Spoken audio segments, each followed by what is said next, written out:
I want to talk about something today that most people treat as evidence that they're failing. That's what we're going to talk about today. And I want to completely reframe what that actually means. Because if you're anything like me, you have a list. It's probably mental. You keep it up here. Or maybe you have a literal one of every business, of every offer, of every direction that you've gone in your business and eventually quietly retired it or dramatically abandoned it or whatever it is.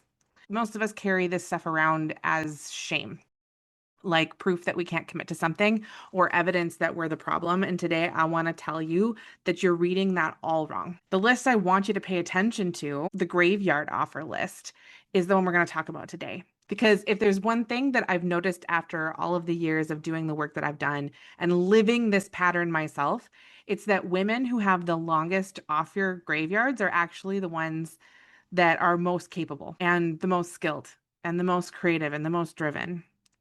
They're not failing, they're building and they're doing it over and over and over again. And the problem isn't that building, the problem is that we've never understood how to build with this way that we think and with this way that we are. So we keep starting over and we keep telling ourselves that we're scattered, or we keep adding to the list and carrying weight of it, like it means something terrible about who we are, but it really truly doesn't. The graveyard is not a failure report. It's the most honest map you've ever made for yourself at all. And today I want to show you how we're actually going to reframe this and read that map so we can understand more about ourselves.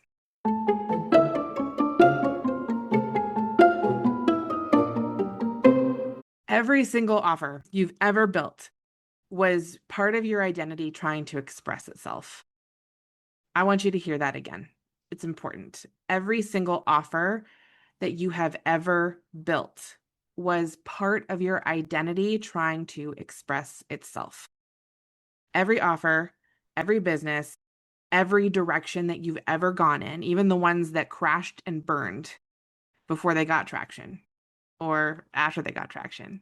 Every single one of those is trying to tell you something about yourself. If I think back on mine and think about it that way, it doesn't feel like failure. It feels like expression. And when you start looking at your graveyard offer list through that lens, three questions start to become really, really useful. And the first one is, what part of me was trying to show up here? Not what skills you were setting, but what part of your identity actually was looking for space there?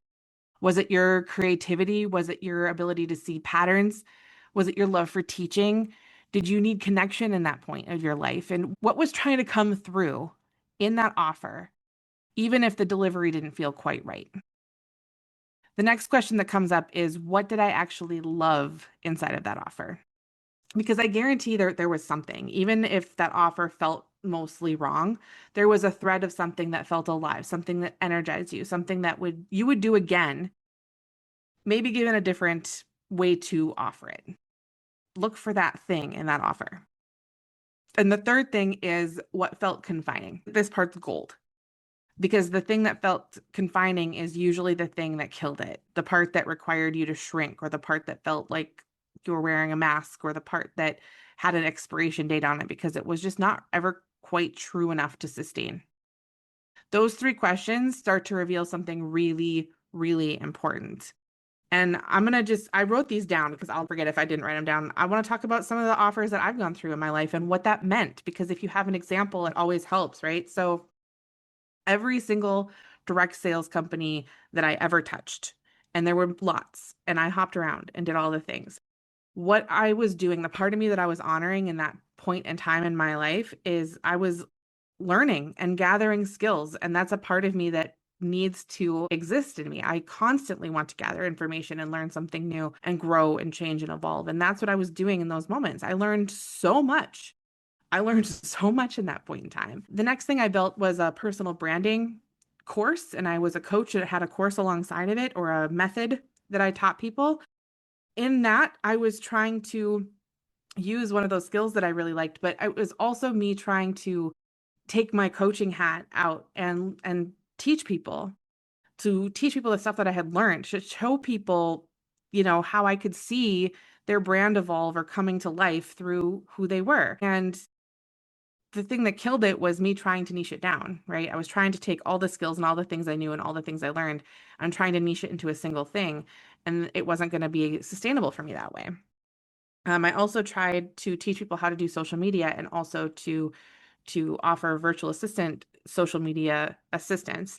Again, that the thing that killed it was me trying to niche into something, into a box. It was just one thing I was good at, and it wasn't everything, and that was really difficult. So that's what killed it. But I was trying to again put that coaching hat on. I was again trying to teach people how to use their creativity. It was a creativity hat that I was also trying to put on.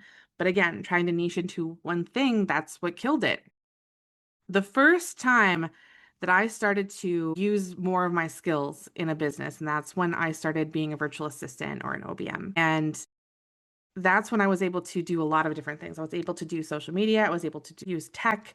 I was able to do some coaching within that. And that was the first time that I took a lot of my skills and offered it up as something. And that was the first time that it felt right. And being a virtual assistant, and I still do that to this day. Then I took that a step further and kind of leveled it up with the OBM, and that's where a lot of the coaching hat comes out, and that's where a lot of where I can step into somebody's business and see things and help them to understand like what the best next step would be for building a funnel, or maybe what a freebie might be. And that was just leveling that up, and that was me the first time I did something and didn't dramatically shut something down and start something new. I actually evolved it or leveled it up in a way. That's the thing that has allowed me to start to build a business that makes the most sense to me now. And that's what I'm wanting to help other people to learn as well. We don't have to niche ourselves down. We don't have to do one thing at a time.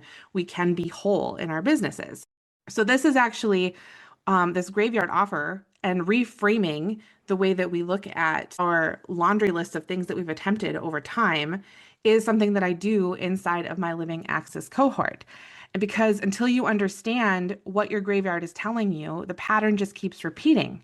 You keep building things that don't fit and keep wondering why you keep leaving them. So here's what happens when you actually sit with those 3 questions across everything that you've built. You're going to start to see a thread. And I mean like a real through line that runs underneath every single thing that you've ever done, every business, every direction that you've ever gone in. Even the ones that looked completely unrelated on the surface, maybe different offers that didn't look cohesive at all. Maybe you did something with crochet at one point and you also did something with social media. You're still going to see a through line in this because there's always a thread there. You've never been scattered. You've been circling something that you just haven't named yet. Every offer was getting you a little closer to the center, to understanding what the core of what you're working with, the axis that you have.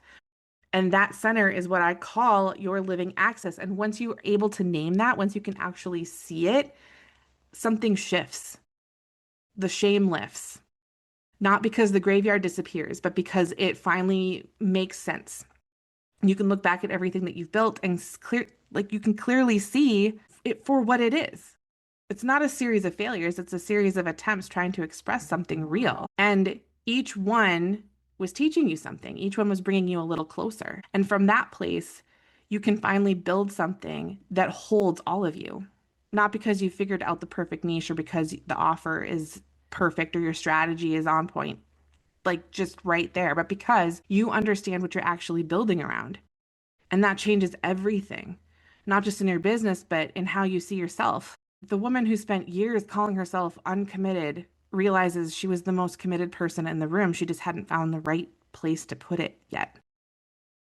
Your offer graveyard is not evidence of failure. It is the most honest map of who you are and what you're meant to build. The only question is whether you're ready to read it. If you are, I would love to help you do that. And if you just needed to hear this today, then I'm really glad you're here. So drop a comment below and tell me what landed, because I will read every single one.